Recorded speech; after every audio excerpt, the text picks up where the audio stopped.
É isso aí, pessoal. Estamos começando um projeto novo hoje aqui, que é o Vinilcast, né? A gente está começando hoje, primeiro episódio nosso aqui. E eu e o Cleiton Gura vamos trocar figurinhas, vou apresentar o Cleiton para vocês agora. E ele é um colecionador de vinis, ele conhece muito, vai ter muita história para contar, muitas curiosidades também para trazer. E é um assunto que hoje em dia tem muita gente interessada no assunto e de vários nichos musicais, né? Que é mais interessante, assim, o vinil tem uma atração, né, das pessoas de vários nichos. Não importa que nicho que seja, sempre tem um colecionador e o cara vai querer saber. E então hoje a gente vai começar o primeiro episódio aqui e a ideia é que seja quinzenal aqui no nosso podcast. Então, primeiramente, eu queria trazer o Cleiton Gura. Cleiton, se apresente aí para o pessoal. Bom, excelente noite. Pode falar excelente noite, já que a gente está falando da noite nesse podcast. Pode, aqui. Tranquilo. Ao vivo, mas não é ao vivo, mas o importante é que a gente está aqui. E primeiro agradecer o convite, Ângelo, a oportunidade de estar falando uma coisa que eu amo. Eu coleciono disco há mais de 23 anos e discos e gosto de música desde que eu me conheço por gente. Sou músico também, adoro música, meu dia a dia acordo escutando música, né? Também adoro equipamentos vintage, tudo relacionado a esse mundo musical e principalmente do vinil, algo que sempre eu fui apaixonado, né? Tive programas de rádio na Unicamp, depois também quando eu morei em Goiás tive um programa de rádio lá e sempre tocando vinil, né? Bolachão. Eu brincava lá em Goiás e falava que é o som do velho e bom bolachão, né? Para o pessoal entender. Mas hoje realmente, né? Já tem alguns anos para cá, o vinil ele retornou, teve uma retomada muito bacana, porque mundialmente todo artista hoje tem um número pequeno, mas ele lança em vinil, né? 300, 500 cópias, 1000 cópias ali, ele sempre tem isso, né? Então é algo muito bacana porque você tem um meio físico, né? No meio do streaming, né? No meio de toda essa questão digital. Então vai ser um prazer falar nesses podcasts sobre vinil, sobre discos, sobre histórias, sobre discos que eu mais gosto, do que eu conheço, né? Garimpando disco nesses 23 anos e tudo mais. Legal, pô, vai ser fascinante, assim. Mas até você se apresentou e eu não me apresentei, né? Eu sou Ângelo Binder, jornalista, né? E não me apresentei também, então a ideia é que eu, Cleiton, a gente toque esse projeto que vai ser, com certeza vai ser sucesso. Mas então, só para contextualizar, a gente sempre conversa, né, Cleiton, sobre vinil, quando ele se encontra na vida, né, pela profissão e tal. Você tem seus negócios, eu tenho a minha empresa, a gente trabalha muitas vezes juntos e tal. E daí a gente conversou algumas vezes sobre vinil, você contou da sua coleção, mostrou para mim a sua coleção e tal. E a gente começou a pensar, né, em que assunto trazer para começar a falar. E aí eu te entrevistei uma vez para um podcast que eu tenho, que é o Conversas com o Binder, e a gente falou sobre algumas bandas e tal, e você comentou que uma banda que não podia faltar numa coleção de vinil é os Mutantes, né?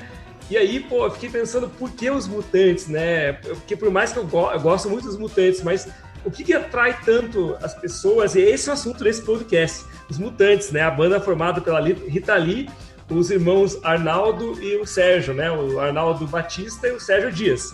Quero que você conte por que os Mutantes, nessa lista que não pode faltar. Olha, na minha lista, né? Como você bem falou, Ângelo, na minha lista não pode faltar, né? Para quem coleciona, quem gosta de discos, ou seja na parte digital, onde for, eu acho que numa playlist, seja em vinil, vamos chamar assim, CD ou o que for, não pode faltar Mutantes, na minha opinião.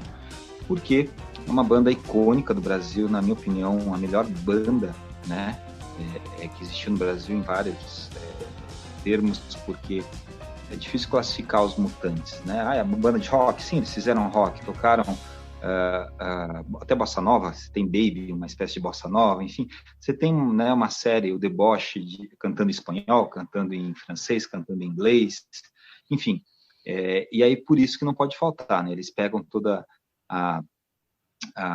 eles participam ali do tropicalismo, né? Tem o disco Tropicália, né? Da qual eles fazem parte, e aí eles vêm caminhando, fazendo uma trajetória, pegando toda essa herança do tropicalismo e moldando ela a partir do fim dos anos 70, entrando nos anos 70 e virando toda essa criatividade, né? Com toda a criatividade que eles tinham, adicionando a isso daí mais 2 integrantes, que era o Dinho, baterista, e o Liminha, no baixo, né? O Liminha é fantástico, até hoje, um grande produtor de música, né? Produziu muita gente boa nos anos 80, 90, até hoje. Enfim, você tem ali muitos talentos, né? Reunidos, e aí por isso é uma banda icônica, né? E, enfim, é por isso que não pode faltar. Eu tenho outros motivos aqui que a gente vai conversar bastante, mas eu acho que tem toda essa coisa, né? E fora os hits, né? As músicas que se tornaram hits e são músicas de uma criatividade, uma inteligência fantástica para a época. E aí a gente fala sobre o vinil deles, né? Os vinis que eles produziram. Assim, o que é mais marcante na questão visual mesmo deles, assim, nos encartes, nas capas? O que você poderia trazer para a gente? Claro que eles eram uma banda que sempre estavam inovando e tudo, mas o que é marcante deles que é uma marca das capas dos discos deles? Como é que era composto para as pessoas visualizarem isso, assim, como é que... Bom, as capas, primeiro, assim, eram capas no início, né? Você imagina o início da banda, né? O início da banda é sempre uma foto da capa da banda, né? A banda em si, né? A capa normalmente é a banda. Tem muito disso, né? O primeiro disco sempre tem isso. Então, eles não fogem à regra, mas a partir daí começou a caminhar para capas, para artes, né? Fantásticas e diferenciadas entre si. E cada disco não segue uma linha específica, né? Os discos são muito mutantes mesmo. Então você tem vários ritmos explorados no lado A e no lado B, ritmos distintos cantados em português, em inglês, em espanhol, também em francês. Então todos os discos eles flutuam muito em ritmos, né? As músicas até parecem ter cor, né? Então essa é a grande diferença dos Mutantes, né? Discos variados, sons variados em cada disco, e você tem essas capas, né? Umas mais psicodélicas, outras com foto da banda, outras que caminham para lugares abstratos, mas enfim, isso é ser mutante, né? A Sim, palavra dele. Exatamente, tem umas bem psicodélicas aqui, né? Eu tava relembrando aqui e assim, na questão você falou que eles tinham a mutação era forte deles, mas na sequência das faixas também há você consegue perceber essa lógica, assim, digamos, essa mistura e tal. Você acha que também foi pensada nas sequências das faixas? Tem esse cuidado, assim? Com certeza, Ângelo. Um disco, ele nunca é solto, né? Ele sempre é pensado. Por mais que você tenha essa mistura, que é a mistura que eles faziam, sempre era pensado uma tendência, vamos dizer, o que eles queriam dizer com o lado A e o lado B, né? Então, sempre é pensado, nenhum disco é feito de forma solta, né? É claro, no estúdio, ali, né? Depois que gravam as músicas, né? Vamos sentar e organizar o disco para colocar qual vai ser a experiência sonora de quem está escutando, né? Então, o lado A vai começar com tal música, vai fazer assim, assim, vai encerrar dessa forma. O lado B inicia com essa música e vamos terminar dessa forma. Então, sempre é muito pensado, né? Isso para todos os discos, né? Sempre é muito pensado, porque é uma arte, mas é uma arte que, além de tudo, ela tem o sustento da banda, sustento da gravadora, enfim, tem todos os músicos ali, os artistas envolvidos que vivem de arte. Então, é realmente pensado de forma estratégica. Os Mutantes também pensavam de uma forma a ter uma experiência sonora, né, que fosse bem satisfatória. E uma coisa que é curiosa, né, eles começaram na época lá até foi com o Rony Von, né, que eles começaram que eles apareceram, um programa que o Ronivon tinha, que eles apareceram a primeira vez, né, na televisão, assim. Não sei se você sabe dessa história e tal, que foi no programa do Ronivon que daí que tudo aconteceu, assim, né? É curioso isso, que a gente não, às vezes não faz essa ligação, né? Mas tinha uma ligação muito forte com a Jovem Guarda ali, com aquela galera toda, né, assim.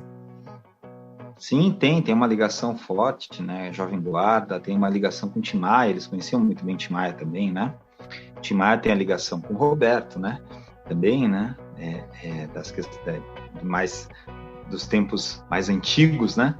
Então você tem uma ligação ali e tem essa questão com o Ronivon, sim. E aí depois eles passam ali por a parte tropicalista com o Gil, com o Caetano, Tom Zé, tocam nos festivais como banda de fundo, né? E, enfim, eles têm toda esse formato,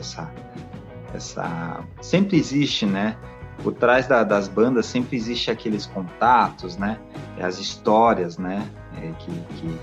Que ficam ali nos bastidores e vêm à tona depois. E os Mutantes têm muita história de bastidor, né?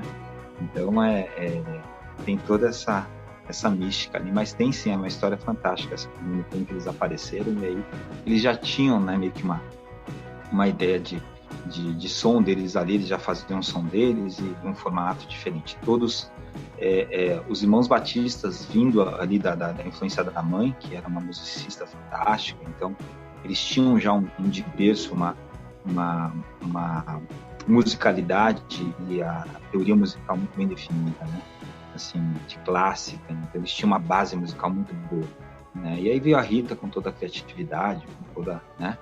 Também com um inglês muito bem desenvolvido, enfim, com tudo isso. Então foi uma união ali fantástica, foi um momento chave para a música brasileira, ainda bem. Sim, e eles, o interessante é que eram super novos, né, na época, assim, né?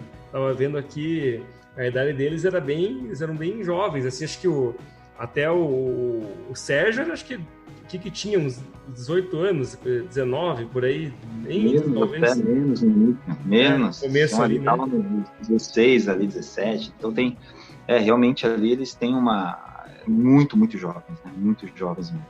Ali em Perdizes, né, em São Paulo, eles tem um berço ali, né? Eu tive a oportunidade de ir ali onde eles moraram, enfim, onde eles...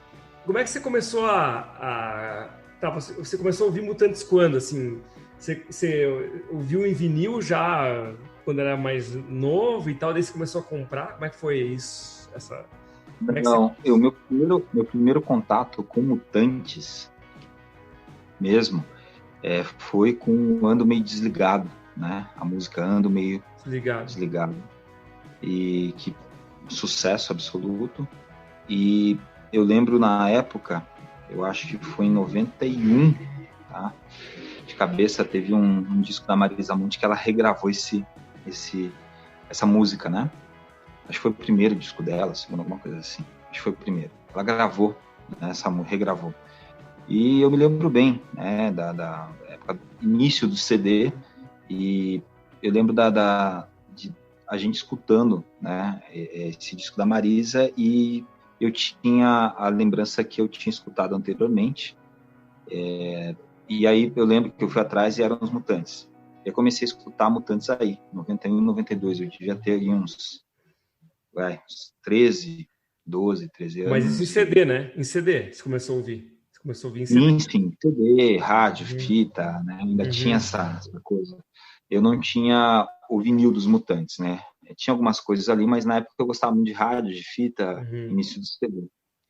E realmente depois, quando eu fui me interessar pelos discos em si dos Mutantes, pela obra, por começar a escutar o disco, cada disco, foi daí já na Unicamp, né, onde aí meu universo musical extrapolou com o programa de rádio, com tudo, e aí que eu comecei realmente a fazer pesquisas mais intensas, mais profundas, e aí acompanhar disco por disco, comprar uma coisa em CD, outra coisa em vinil, e começar a colecionar, a ter esse contato, né, com os Mutantes, e começar a entender mais a obra, né, como é que o que acontecia, sair um pouco só